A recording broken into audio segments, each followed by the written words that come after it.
This week, what does Theosophy say about the ceremony, Freemasonry, and the mysteries? We'll catch up with an article written by a past president of the Theosophical Society, John Allegio, in an article he wrote back in 2008 for Quest magazine. What exactly is ceremony, and how does it differ from mystery? And where does Freemasonry fit in this mix?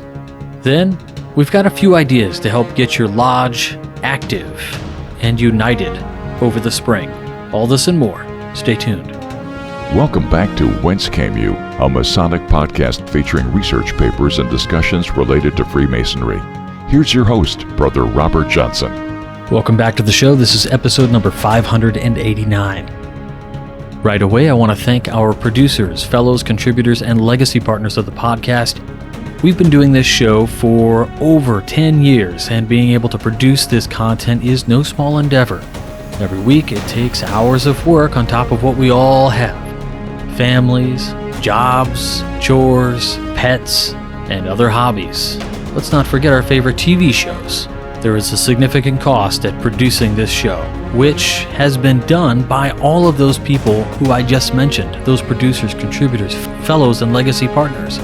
Without them, this would never be possible, where we are allowed to bring every episode with no exclusive backlog to all people interested in the royal art for all time. If you want to learn more about how you can assist this program in meeting its financial goals to continue to grow, to bring Masonic education to more people that is quality and trustworthy, head on over to wcypodcast.com and see how you can help. In the news, last week I had reported on something that happened with the Rainbow Girls, and it was covered on Chris Hodap's blog, Freemasonry for Dummies. Now, I had said in the podcast that it was Minnesota that had the issue, but I was corrected. It was Michigan. So thanks to the brother who did reach out and let me know, and I wanted to make sure I corrected that for anybody out there who had heard about this. It was, again, Michigan, not Minnesota. Haven't heard any real updates on this. However, I still hope that they work it out for those kids. Now, we're a little late on this, and that's just because of the Easter holiday. So I wanted to go ahead and get right into this episode. We've got a couple great things, as you heard in the top of the program. And this first article is called Ceremony, Freemasonry, and the Mysteries by John Allegio. And now, this one is a little interesting, coming from a different source that we usually use. This article is over 14 years old. It was originally published in the July-August 2008 issue of Quest magazine, which is a publication of the Theosophical Society in America. So let's check this piece out. Ceremony, Freemasonry, and the Mysteries. Ceremony is a mystery in several senses. First, we do not know the ultimate origin of the word. English ceremony comes through French from Latin ceremonia, but that Latin word is of unknown origin. It may be from Etruscan, a language spoken near Rome but unrelated to Latin, and it may originally have referred to sacred rites performed by the Etruscan priests at a site called Sayre, but that is just speculation. The ultimate origin of the word is a mystery. Second, although ceremony is basically just a form of a customary action, including etiquette, protocol, and ritual of all sorts, some ceremonies have the potential of great power of affecting their participants in deep and lasting ways. Yet that power is mysterious because we do not know how it works. William Butler Yeats, the Irish poet and theosophist, who was himself a great ceremonialist, described the power of ceremony in a poem entitled A Prayer for My Daughter, which ends with these lines: "How but in custom and in ceremony are innocence and beauty born, ceremony's a name for the rich horn, and custom for the spreading laurel tree." The quote-unquote rich horn is the cornucopia, the curved horn from a goat whose milk fed the infant Zeus. In gratitude for being thus fed, the god made that horn overflow with fruit, grain, and other good things, so it became a symbol of abundance. Laurel leaves were formed into wreaths with which to crown athletes, prophets, and poets. So the laurel is a symbol of victory, wisdom, and art. How ceremony gives rise to innocence and beauty. how it confers abundance and victory, and how it can affect the lives of those who engage in it are mysteries. Third, ceremony is the basis, the heart and soul of the ancient mysteries, of which modern Freemasonry is a reincarnation. Aristotle said that initiation into the mysteries was not a matter of learning something, but rather of experiencing something and of being changed by that experience. The ancient mysteries were ceremonies. A ceremony does not impart cognitive information, telling us something we otherwise might not know about. Rather, a ceremony is a pattern of action, something we experience by doing it. The ceremonies of the mysteries of modern Freemasonry were and are experiences with the potential of transforming their participants. So ceremonies are mystery actions. The mysteries of Eleusis were the most famous of those in ancient Greece, although there were many others in the Mediterranean world. For example, the mysteries of Cybele, Bacchus, Orpheus, Isis, and Mithra. The Eleusinian mysteries lasted for more than 1,000 years, initiating countless numbers of nobles and commoners, women and men, free persons and slaves. After the mysteries of Eleusis and others had been closed down by Christian government that regarded them as subversive, the mystery tradition did not die out but was transformed. It continued, as Jocelyn Godwin shows in the quest book The Golden Thread, the ageless wisdom of the Western mystery tradition, in a number of forms: Hermeticism, Gnosticism, Neoplatonism, alchemy, Kabbalah, and Freemasonry, among others. Godwin's metaphor of the thread echoes recent use of that term for a train of thought or a series of messages on a single topic. For example, a thread in the messages of a web chat group. It is a good metaphor because it suggests a processing of uniting by tying together. And uniting was and is the aim of both the ancient mysteries and their later descendant ceremonies. The post-classical history of the mysteries could also be likened to an underground stream that emerges here and there, now and again, in the landscape of history as various springs of living water. Freemasonry is one of those springs. The history of modern Freemasonry is reasonably well documented after the 1717 foundation of the Grand Lodge of England. But the craft, as Freemasons refer to their form of the mysteries, is certainly much older than that. Elias Ashmole, the 17th century English antiquary, esotericist, and founder of the Royal Society, was made a Freemason in 1646. There is evidence that modern Freemasonry may have begun in the 1590s in Scotland. The cathedral architects and stonemasons of the Middle Ages were part of the golden thread that Jocelyn Godwin writes about. Of all the workmen in that time, they were doubtless the best informed about historical matters and the liberal arts, especially the quadrivium of mathematical arts, arithmetic, geometry, astronomy, and music, but also about art, history, theology, and spiritual symbolism. Constructing and adorning the great cathedrals of Europe required mastery of all those fields.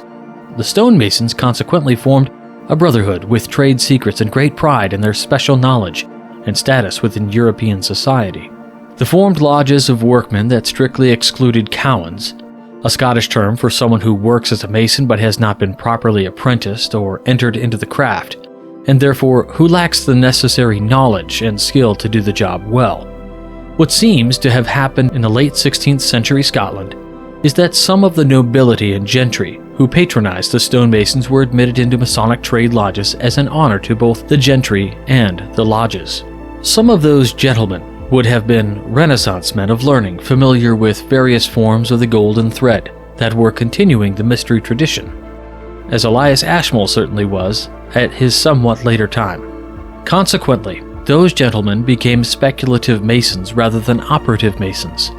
That is, they used the craft of stonemasonry as a mirror, or a Latin speculum, in which to reflect upon the mysteries of life. Thus, they cooperated with those who operated as working stonemasons and thereby transformed Freemasonry into a reincarnation of the ancient mysteries.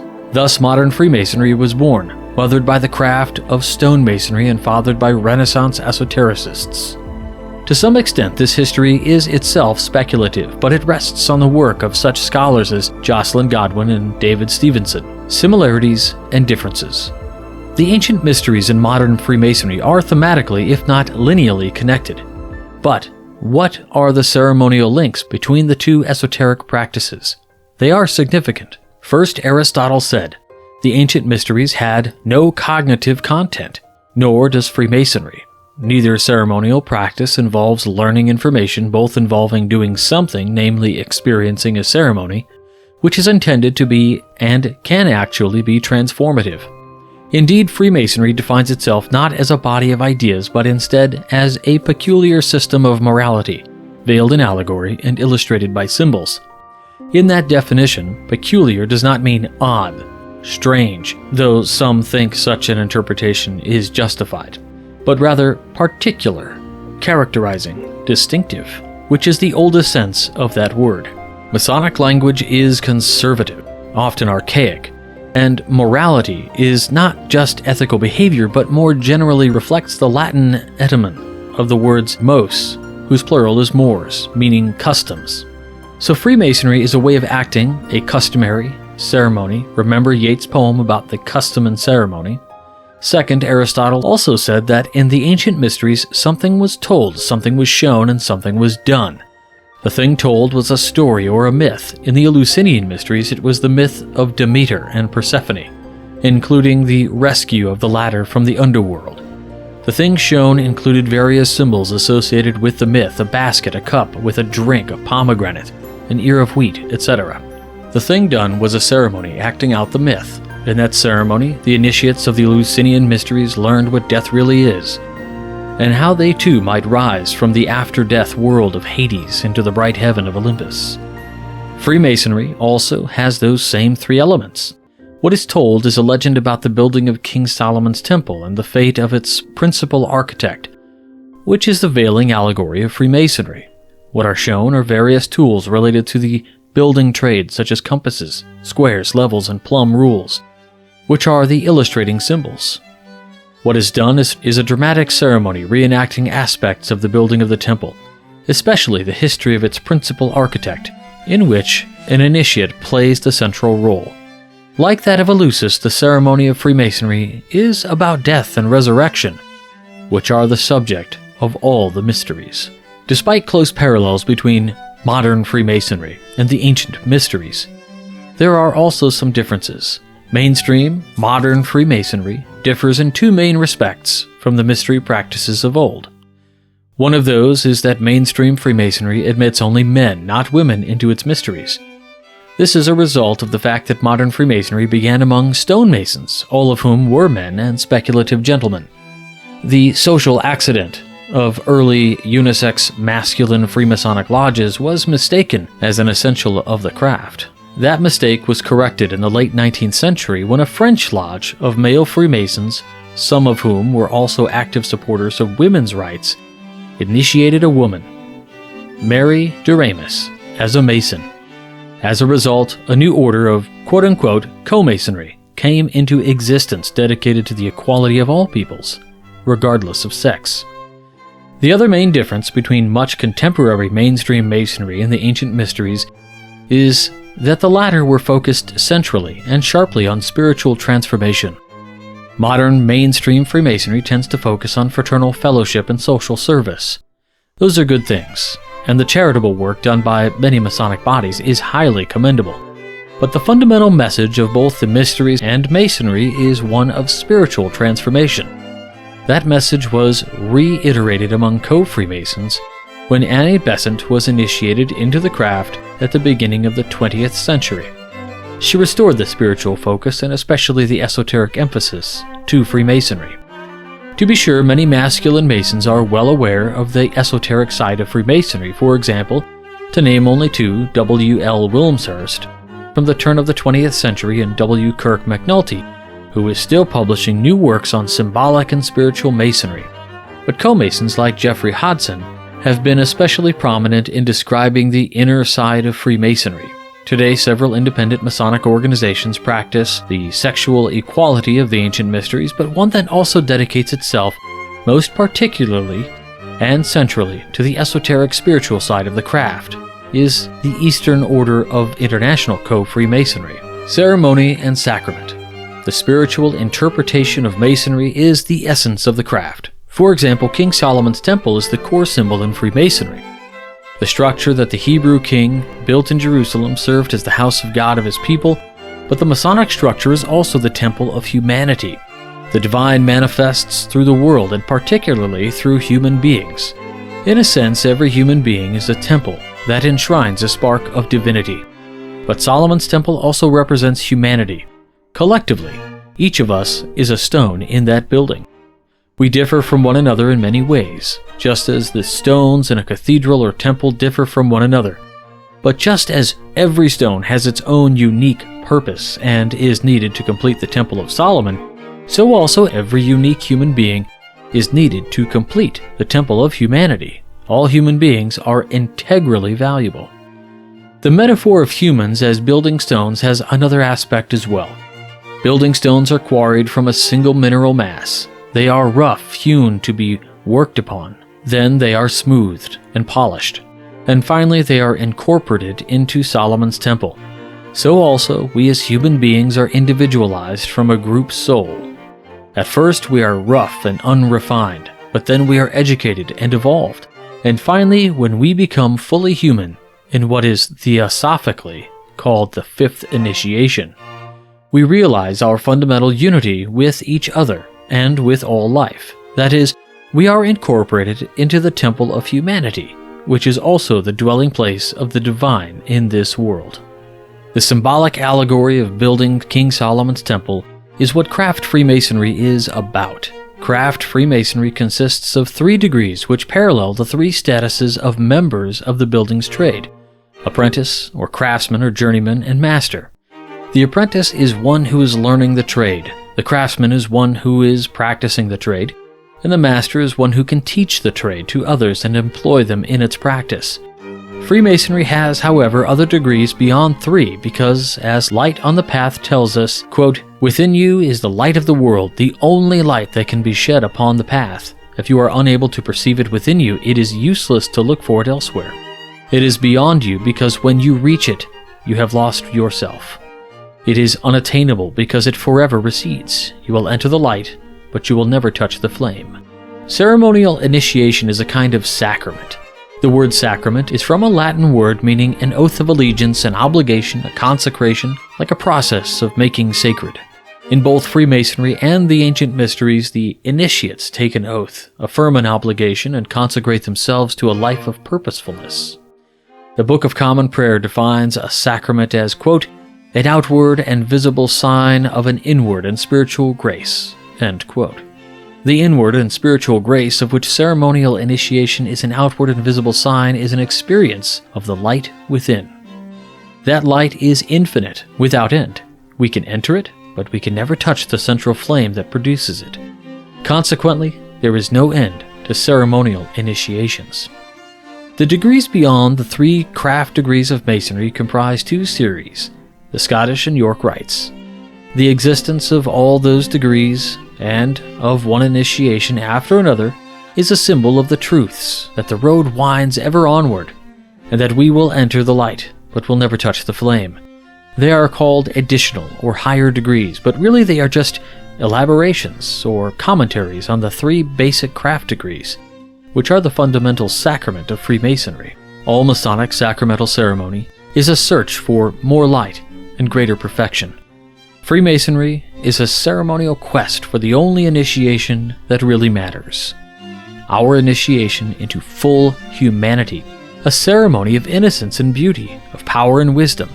Such ceremony is the allegorical cornucopia of abundant blessings and the symbolic laurel crown of ultimate victory in evolution.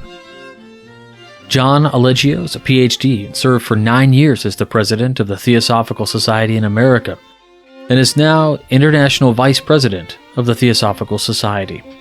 The author of Quest Books, Reincarnation Explored, and most recently editor with Adele Allegio of the Letters of H.P. Blavatsky, 1861 to 1879, Volume 1. He is published widely in Theosophical magazines. Now, this piece comes again from the Theosophical Society. If any of our listeners are familiar with the Theosophical Society, it is an organization that has had its ups and downs, its splits and things, and generally today they're doing a lot of great work around what I would call a focus on spiritualism for the individual, and of course co-masonry, international co-masonry and the like, as he talks about. is not recognized by regular Masonry. So if we have many members might be listening to this thinking, what is this thing that you just talked about? Well, if you're unfamiliar, there are what we call irregular lodges. Now, some grand jurisdictions call them clandestine, some call them irregular, and some are, in fact, regular. Now, the co-Masonic, or lodges that admit both men and women, are considered pretty much around the world as irregular, not necessarily clandestine, although that definition, again, stands alone with your grand jurisdiction. You'd want to check with them. They are not open for regular members to visit, that kind of thing. Now, you might be thinking, well, what do you mean one is regular? Regularity is really interesting as well. It is codified, again, by your particular grand jurisdiction. Some grand jurisdiction in the world consider Freemason lodges that admit only women regular in every aspect of the craft, with the exception of admitting women. You may have seen the Grand Lodge of England has many events that they work with the women's Grand Lodges. So it is interesting. So why am I spending some time discussing this idea of regularity? Well, mainly because this paper comes from an organization that has been tied to co-Masonry almost since the beginning. And so you have to understand a little bit of that history, and where this individual and this group comes from is from that school of thought. I'm not advocating, I'm not denouncing, I'm just presenting the paper as is and wanted to give a little background on it. So I hope that helps you out. What I'd love here, though, is that Brother John brings some clarity to Masonic purpose, that it is a spiritual development. And while we have social and fraternal focus here, at least in the United States and most of our lodges, the real goal should be this kind of spiritual growth. And I have to say, this was written in 2008. I wonder if Brother John, if he's still with us, would tend to find Freemasonry, regular Freemasonry that is, to have had a shift in its focus. We know that we have this kind of shift in educational and traditional observant lodges, or as sometimes they are called, just observant lodges. Are we getting back on this path? I wonder. Well, before we close out this week, I found an article from a couple of years ago, 2019, that was put out by the Northern Masonic Jurisdiction Scottish Rite. It's up on their website, and I'll put a link back to it in the show notes. It is 5 spring activities to unite your lodge. Number 1, host a barbecue. Sounds fun. I know a lot of lodges put together little barbecues either in the back or even in the parking lot if you don't have a lot of space. You can do a hike or a nature walk. There are plenty of awesome trails, especially if you're in the Midwest where I am. There's not a lot of climbing or downhill. It's all pretty much just nature walking, and that could be a lot of fun with your brothers. Another is to plan a trip to a famous Masonic building. This is a lot of fun. My lodge has thought about in the past, I don't know about the future, but thought about doing a road trip to the Grand Lodge of Pennsylvania. What about doing a cleanup of a local lodge or a local park where you all walk around and you pick up garbage and you do all that kind of thing? And a lot of times that also offers you as a lodge a place to get your name into the community as well. And another one is to catch a ball game as a group. Here in the northern suburbs of Illinois, we've got some AAA teams and things. One such team is called the Kingfish, and they play and they have ball games, and there are quite a number of lodges that go out and to watch the Kingfish play because they get great seats, great action, great ball game, and it's all very accessible because, you don't have to drive to Milwaukee or to Chicago to catch the game. But these are great ideas and awesome for that fellowship, which is kind of a break in the midst of our spiritual journeys. Once again, I want to thank our producers, fellows, contributors, and legacy partners for all of their assistance each month. You guys make this show happen, and I cannot thank you enough for all that you have contributed and allow us to continue to grow this great Masonic education endeavor. Over the last 10 years, we have made significant strides in education, not just here in the United States, but even globally. If you think that's a coincidence, think again. We're doing great work. If you want to learn how you can help, visit WCYpodcast.com, click on Support the Show, or at the bookstore or the shop and see how you can assist. That's it for this week. I hope you had a fantastic springtime holiday, whether you celebrated the equinox or you're celebrating Ramadan or Passover or Easter, whatever the case is. I hope it was amazing. I hope you had a lot of fun. I hope you had some spiritual growth. And with that, we'll talk to you all next week. Until then, stay on the level. For Whence Came You, I'm Robert Johnson. Take care. You've been listening to Whence Came You, a Masonic podcast featuring research papers and discussions related to Freemasonry with your host, Brother Robert Johnson. Be sure to join us for our next edition.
WCY Media.